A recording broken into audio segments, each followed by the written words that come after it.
and thank you for joining us for another historical fiction chat. And today I'm welcoming back to the main stage Kristin Harmel, the amazing author of historical fiction, mostly World War II. There's a ton of writing. This is like a dozen books for you now, right? Is this number 12 or?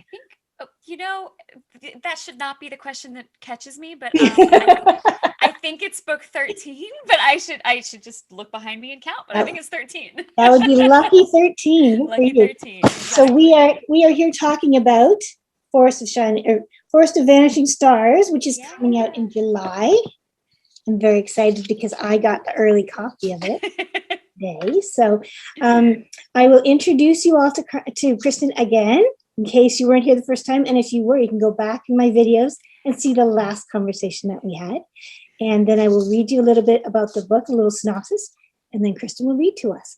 And I'm forcing her to read all sorts of foreign languages, so you all have to be nice and gentle with her. This is only my second time reading from the book and my first time this particular passage.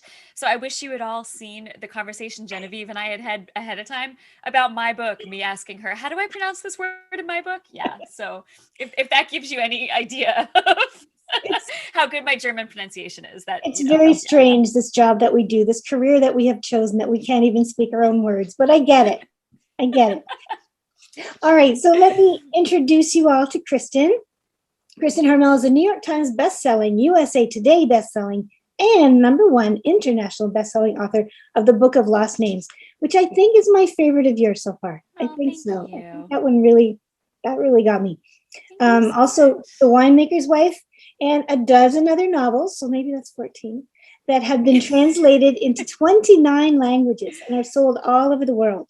Before becoming a novelist, she had a long magazine career writing for American Baby, Men's Health, Women's Day, Travel and Leisure, Glamour, Ladies' Home Journal, Every Day with Rachel Ray, and more. And then she became a reporter for People magazine while still in college and spent more than a decade working for the publication, covering everything from the Super Bowl to high-profile murders to celebrity interviews. That's so wild. Kristin was also a frequent contributor to the national television morning show, The Daily Buzz, and has appeared on Good Morning America and numerous local television morning shows.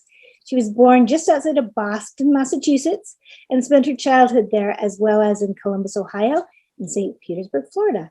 After graduating with a degree in journalism with a minor in Espanol from the University of Florida, she spent time living in Paris and Los Angeles, and now lives in Orlando with her husband and young 5-year-old son, who is maybe going to run into the picture. We don't know.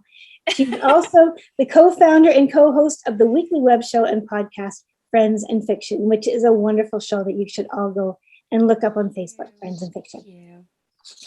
The book, The Forest of Vanishing Stars, the New York Times bestselling author of The Heart-Stopping Tale of Survival and Heroism, that's from People magazine. The Book of Lost Names returns with an evocative coming-of-age World War II story about a young woman who uses her knowledge of the wilderness to help Jewish refugees escape the Nazis until a secret from her past threatens everything. After being stolen from her wealthy German parents and raised in the unforgiving wilderness of Eastern Europe, a young woman finds herself alone in 1941 after her kidnapper dies. Her solitary existence is interrupted, however, when she happens upon a group of Jews fleeing the Nazi terror. Stunned to learn what's happening in the outside world, she vows to teach the group all she can about surviving in the forest. And in turn, they teach her some surprising lessons about opening her heart after years of isolation. But when she is betrayed and escapes into a German-occupied village, her past and present come together in a shocking collision that could change everything. Based partially on incredible true stories of survival against staggering odds and suffused with the kind of journey from the wilderness that made Where the Crawdads Sing a worldwide phenomenon, The Forest of Vanishing Stars is a heart-wrenching and suspenseful novel from the #1 internationally best-selling author whose writing has been hailed as sweeping and magnificent. That's Fiona Davis from the New York Times best-selling author. Immersive and evocative from Publishers Weekly, and gripping from the Tampa Bay Times. You have the best adjectives. That's fantastic. Congratulations. I've been collecting adjectives for like 12 to 14 books, depending on how many there actually are. And you have to throw in all the 29 translations, and you're just going for it. Um, I'm not that good at math though. That's the problem. I'm like, how many? I don't know. Yeah. that's why we do what we do, Kristen. That's why we use words, Exactly. That is very true. even if they're all different languages. Um, all right, so I'm excited. That sounds such a great the whole plot of it sounds so exciting. So I'm ready to read that this weekend, maybe. Okay, great. And Thank you.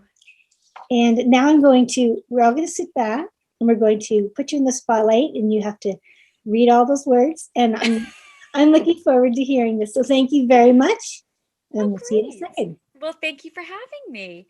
So I will begin with a bit of background. I'm actually going to be reading you chapter 1, so it's not that much background necessary. But I will say that the tone of chapter 1 is a little different from the rest of the book. We kind of start off with sort of a fairy tale. I don't know what that was. It was literally my watch telling me no need to apologize. I don't know why. Well, don't feel you need to apologize for anything. Sorry, Siri, but Did I apologize? That's so strange. My I watch didn't- felt I didn't need to. That's really odd. So back to chapter 1. All right. Watch, be quiet, simmer down. Yeah, so it's a little bit different. It starts out with kind of a fairy tale feel. So it begins in 1922. The rest of the book takes place in the 1940s. But we see this scene here that is referenced in what you just read, which is the scene of this old woman kidnapping this little girl. And as we mentioned, I do have to apologize for any pronunciation errors. I assure you that the words are correct. But this is only my second time reading from the book and my first time reading from this passage. And although I am able to write with the help of a translator, the correct German words, that does not necessarily mean they come out of my mouth correctly. So apologies ahead of time. So chapter 1 of The Forest of Vanishing Stars, 1922. The old woman watched from the shadows, waiting for the lights inside to blink out. The apartment's balcony dripped with crimson roses, and ivy climbed the iron rails. But the young couple who lived there, the power-hungry Siegfried Uttner and his aloof wife, what did we decide? How are we pronouncing her name? Alvina. Alvina, weren't the ones who tended the plants. That was left to their maid, for the nurturing of life was something only those with goodness could do. The old woman had been watching the Uttners for nearly 2 years now, and she knew things about them, things that were important to the task she was about to undertake. She knew, for example, that Herr Uttner had been one of the first men in Berlin to join the National Socialist German Workers' Party, a new political movement that was slowly gaining a foothold in the war-shattered country. She knew he'd been inspired to do so while on holiday in Munich 2 years earlier, after seeing an angry young man named Adolf Hitler give a rousing speech. She knew that after hearing that speech, Herr Uttner had walked 20 minutes back to his elegant hotel, had awoken his sleeping young wife, and had lain with her, though at first she had objected, for she had been dreaming of a young man she had once loved, a man who had died in the Great War.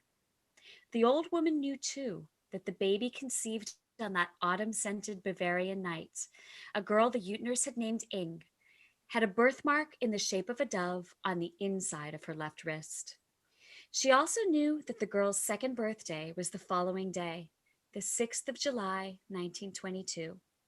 And she knew, as surely as she knew that the bell-shaped buds of lily of the valley and the twilight petals of aconite could kill a man, that the girl must not be allowed to remain with the Uttners. That was why she had come. The old woman, who was called Jerusha, had always known things other people didn't. For example, she had known it the moment Chopin had died in 1849, for she had awoken from a deep slumber, the notes of his revolutionary etude running through her head in an aggrieved parade. She had felt the earth tremble upon the birth of Albert Einstein in 1879, and on a sweltering late June day in 1914, 2 months after she had turned 74, she had felt it deep in her jugular vein. Weeks before the news reached her, that the heir to the Austro-Hungarian throne had been felled by an assassin's bullet, cracking the fragile balance of the world. She had known then that war was brewing, just as she knew it now. She could see it in the dark clouds that hulked on the horizon. Jerusa's mother, who had killed herself with a brew of poisons in 1860, used to tell her that the knowing of impossible things was a gift from God, passed down through maternal blood of only the most fortunate Jewish women. Jerusa, the last of a bloodline that had stretched for centuries, was certain at times that it was a curse instead. But whatever it had been her burden all her life to follow the voices that echoed through the forests. The leaves whispered in the trees. The flowers told tales as old as time. The rivers rushed with news of places far away. If one listened closely enough, nature always spilled her secrets, which were, of course, the secrets of God. And now it was God who had brought Jerusa here, to a fog-cloaked Berlin street corner, where she would be responsible for changing the fate of a child, and perhaps a piece of the world, too. Jerusa had been alive for 82 years, nearly twice as long as the typical German lived. When people looked at her, if they bothered to look at all, they were visibly startled by her wizened features, her hands gnarled by decades of hard living. Most of the time, though, strangers simply ignored her, just as the Utners had done each of the hundreds of times they had passed her on the street. Her age made her particularly invisible to those who cared most about appearance and power. They assumed she was useless to them, a waste of time, a waste of space. But Jerusa, who had spent her whole life sustained by the plants and herbs in the darkest spots of the deepest forest, knew that she would live nearly 20 years more to the age of 102, and that she would die on a spring Tuesday, just after the last thaw of 1942. Mm. The Nurse Maid, the timid daughter of a dead sailor, had gone home 2 hours before, and it was a few minutes past 10 o'clock when the Utners finally turned off their lights. Jerusa exhaled. Darkness was her shield. It always had been. She squinted at the closed windows and could just make out the shape of the little girl's infant bed in the room to the right, beyond pale custard curtains. She knew exactly where it was, had been into the room many times when the family wasn't there. She had run her fingers along the pine rails, had felt the power splintering from the curves. Wood had memory, of course, and the first time Jerusa had touched the bed where the baby slept, she had been nearly overcome by a warm, white wash of light. It was the same light that had brought her here from the forest 2 years earlier. She had first seen it in June 1920, shining above the treetops like a personal aurora borealis, beckoning her north. She hated the city, abhorred being in a place built by man rather than God, but she knew she had no choice. Her feet had carried her straight there, to bear witness as the raven-haired Frau Utner nursed the baby for the first time. Jerusa had seen the baby glowing, even then, a light in the darkness no one knew was coming. She didn't want a child, she never had. Perhaps that was why it had taken her so long to act. But nature makes no mistakes, and now, as the sky filled with a cloud of silent blackbirds over the twinkling city, she knew the time had come. It was easy to climb up the ladder of the modern building's fire escape. Easier still to push open the Utner's unlatched window and slip quietly inside. The child was awake, silently watching, her extraordinary eyes, one twilight blue and one forest green, glimmering in the darkness. Her hair was black as night, her lips the startling red of corn poppies. "I have come for you," Jerusa whispered in Yiddish, a language the girl would not yet know. She was startled to realize that her heart was racing. She didn't expect a reply, but the child's lips parted, and she reached out her left hand, palm upturned, the dove-shaped birthmark shimmering in the darkness. She said something soft, something that a lesser person would have dismissed as the meaningless babble of a little girl, but to Jerusa it was unmistakable. "It is you," said the girl in Yiddish. "Yo, du bin ich," Jerusa agreed. And with that, she picked up the baby, who didn't cry out, and tucking her close against the brittle curves of her body, climbed out the window and shimmied down the iron rail, her feet hitting the sidewalk without a sound. From the folds of Jerusa's cloak, the baby watched soundlessly, her mismatched ocean eyes round, as Berlin vanished behind them and the forest to the north swallowed them whole. That's the end of chapter 1. Oh, wow. I don't know, Kristen. This might be a new winner for me. That sounded beautiful. And I love when you can, when you write historical fiction is beautiful enough, but when you can mix in a little fantasy like that, oh, it's Little bit. beautiful. You did that beautifully too. Thank you very much for that. Thank you. Wow. So where did you come up this? I know that the beginning with this fantasy woman is not going to be based on reality, but the rest of it is. And where did all that come from? So at the book's core is a group based on real refugee groups in Poland. And, many of you might already know this. There was a wonderful movie that came out in 2008 called Defiance that was based on a nonfiction book of the same name, starring Daniel Craig. So if you don't want to watch it for background on my book, just watch it for Daniel Craig. That is never a bad reason to watch a movie. It's a fabulous film, and it is the true story of the Bielski brothers, and who were a group of Polish brothers who ultimately wound up running a society that protected 1,200 Jewish refugees in the depths of the forest of Eastern Europe. To me, it's always been a fascinating story of survival, but there were smaller groups in the forest too. And I was fascinated by that idea of how that could happen. I mean, how did you escape into a forest in the country where by far the most Jews perished? How did you escape into a forest with Germans all around the forest and townspeople around the forest who would have gladly turned you in for a bounty? How did you do that and live 2 years? And not just do that, but do that in a way that allowed you to sustain some of your customs and your life, and I mean, just your survival. People had babies out there. People, in the Bielski camp, which is much bigger than the group at the heart of my book. They had nurses, they had doctors. I mean, they Yeah. had people who led worship services. They had, I mean, it was a society. It's incredible. So my interest in that was kind of at the heart of this story. But when the Bielski group started, they were a very small group. In 1942, when a few of them moved into the forest, before they began growing in size, I was particularly interested in what that group and other similar groups would have experienced as they tried to set up these worlds where they had to stay on the move, at least at the beginning, and where there were literally people hunting them. That was really interesting to me. So that was kind of at the core of this story.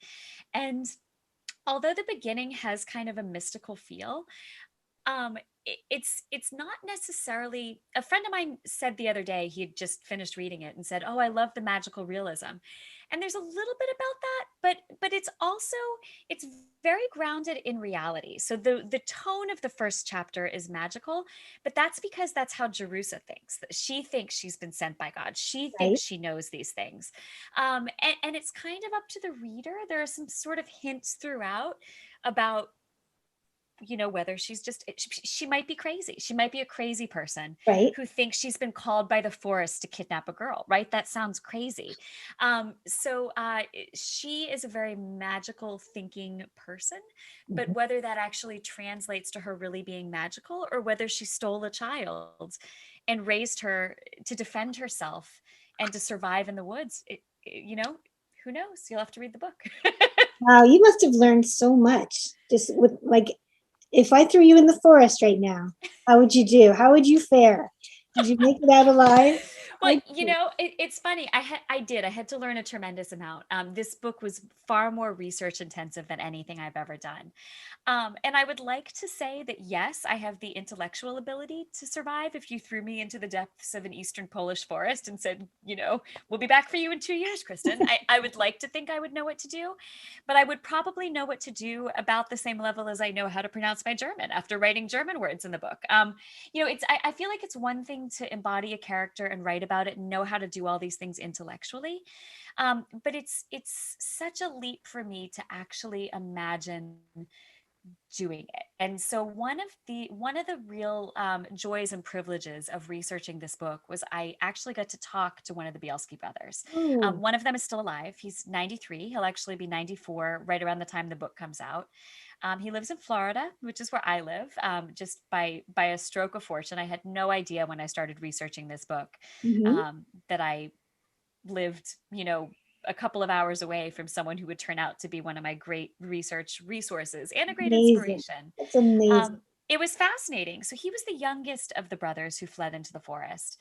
So he was not in charge the way that his older brothers were. His older brothers were much older, and it was his older brother Tuvia, played by Daniel Craig in the movie, who really is kind of the one who organizes the group and is responsible for it. But Aaron, the younger brother, who I spoke with, one of his responsibilities was actually going into the ghettos to recruit people to come out and join them in the forest because they knew that the ghettos were being liquidated, and they knew that that if you remained in the ghetto, it was a death sentence. You would either be killed right there in the ghetto or you would be sent to a concentration camp.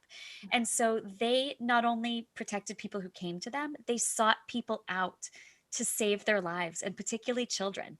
And because he was a teenager at the time, he was often sent in because he was smaller. He could fit through the tunnels he had to crawl through, and he was able to make the appeal specifically to younger people, which was, I mean, it's just breathtaking. I mean, think about that. Think about a teenager surviving in the woods that way, and then having that, literally going into a Nazi run, Nazi occupied Jewish ghetto that you're not supposed to escape from, going Yeah, in and then coming out again with people. I mean, it's almost unimaginable. But these are it these is. true moments in history, and right. I mean, I know you feel the same way. That's why we have to keep writing about these things, because they're true, and they're these almost unbelievable stories. But we have to keep telling them. It's so important. Exactly. And those are the ones that you think, oh, I don't know if that's true. And then you read about it, and, oh, this is so exciting. This really, really happened. And you think about, Yes. as a small boy, it would partially in his mind, oh, this is a great adventure. It's my chance to be a hero. But the Yes. reality would have been much bigger than that. And he would have known. There are just so many heroes in these stories that we write. And So many. you've written a lot of World War II. That's basically your expertise, right? The World War II. But this is the Yes. first one where you've gone to Poland, over to the Yes. east side. Was that did you think you'd be doing that? Was it a big change from what you've been doing? That's such that's it's a good question. I'm used to writing about France, and I would go so far as to say I'm maybe known for writing about France the same way you're known now, I think, for writing about Canada. Once you write a few stories that kind of tackle that country's tale during World War II, people kind of come to expect that from you. So I think when I pitched this to my editor, she was surprised, not only because I was saying Poland, but because I actually believe I pitched it as where the crawdads sing meets Defiance meets Rapunzel, and she was like, what? But that's kind of captures it.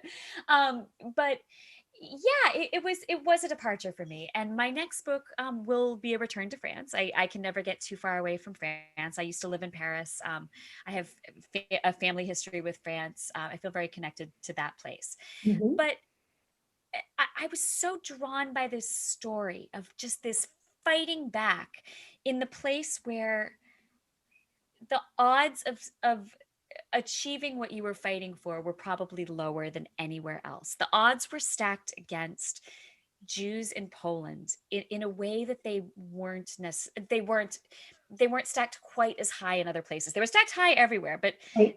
this was a country where I mean, the numbers are staggering. I think it's more than 90% of the Jewish population of the country was wiped out, and I think it is actually significantly more than 90%. I don't have the number off the top of my head, Yeah. but that astonished me. And again, as I said, this idea that you could disappear into the forest and survive that way, and that people wouldn't come in and find you. I was so fascinated by that. But Did they keep records? Like, any idea of how many of those people did survive out there, or is that oh, just oh well, for the Bielski group, for example, almost all of them, which is extraordinary. And the ones who died, for the most part, weren't died because or didn't die because they were captured or found by a German. They died because they got an infection, or right? things like that, that were like not natural causes. They obviously came from being out there, but things that were not equivalent to being, captured at the end of a rifle. Right. But yes, the Bielski group, it was almost a 100% survival rate, which is incredible. I think some of the other groups didn't fare quite as well because I think there was strength in numbers and strength in organization. There was another group called the Zoran group, that was smaller but also had a very organized structure, Mhm. and they were allied with a Russian partisan group, which helped them too, a Soviet partisan group. There were other smaller groups of people though that fled into the forest and didn't know how to survive, and some of them came back, and returned to the ghettos they had fled from because they didn't feel like they had a choice, and they did not survive that. Others were found out in the woods. So you really had to be with people who understood how to survive in the woods, and then especially how to survive in the woods in the winter, because the winter, In Poland. of course, for so many reasons, the winter was really the hardest season in terms of food gathering, in terms of leaving traces of yourself in the snow. I mean, things like that. So, but it's interesting. I was so drawn to this story, but it wasn't until I started working on it. I was probably three-quarters of the way into the story when my little brother, shared our family's ancestry.com family tree with me. He had been just doing it on his own to kind of find out our family's genealogy. And it turned out that the actual Harmels in my family, the people who brought our family name over to the United States, had come from roughly the same area of Poland. And they were the Jewish side of my family. So my own Jewish ancestors came from this part of Poland. And mine, Rudolph and Rose Harmel, who I think would have been my great great grandparents. There might be one extra great in there. I'll need to look that up before I start talking about this book all over the place. But some number of greats. See, it's back Yeah. to me being bad at math. I There's some know. greats. Maybe it's 14, maybe it's 16, maybe it's 3. I don't know. Maybe, but no. But so they came over at the turn of the last century. So they came over, probably between 40 and 45 years before World War II started, I believe. So they came right before the turn of the century. Mm. And so I have to imagine, and my great great or great great great grandmother Rose Harmel, lived until I believe 1941. So she lived long enough to know what was happening and was happening in her former homeland. And I have to imagine that there were probably relatives and friends and loved ones, Mhm. left there who were caught up in this, and who were probably killed. Maybe some of them escaped into the forest. I don't know, but I'm fascinated though by this idea that I was drawn to this story, and that perhaps there was a family connection to it all along. I mean, it's Yeah. I don't usually get all like, ooh, like mystical about things, but I don't know. I do think there's something to the idea that we carry a little bit of our family stories with us in our DNA, and everything that made us becomes a part of us, even if we don't know it. I think that's true. And I think that if you're meant to tell a story, it reaches Yeah, out to you. I love absolutely. listening to you with the passion that you're talking about. And it makes me think, because I know that passion and I know how it takes Yeah. over. And I've been speaking with people and they're just looking at me like, I thought I'd ask you an easy question, but you're really into this. And it's true because it's right there. And Yeah. I have a question for you because you and I are in the same book schedule. We do a book a year, which a lot Yes. of people are kind of taken aback by because if you're not a Yes. writer, you don't know how much time, how much effort goes into that. But at the same Yes. time, a lot of passion, a lot of love goes into these Yeah. and emotion. And when you're writing about really tragic, terrible stories, Yep. that takes a toll on you. It And really does. Yeah. you must have felt a lot of that with this, especially thinking that maybe your family was a part Yeah. of this. That's such a good question. But for me, I think it's cathartic to get it onto the page. So Yeah. yes, I think in the research especially, it's almost like the pain of discovery, and the pain of the things you discover. I mean, and then the pain of writing about it come in stages, because there's so much you discover in the research that just breaks your heart, Right. and then you have to bring that research to the page in a way that touches the reader's heart too.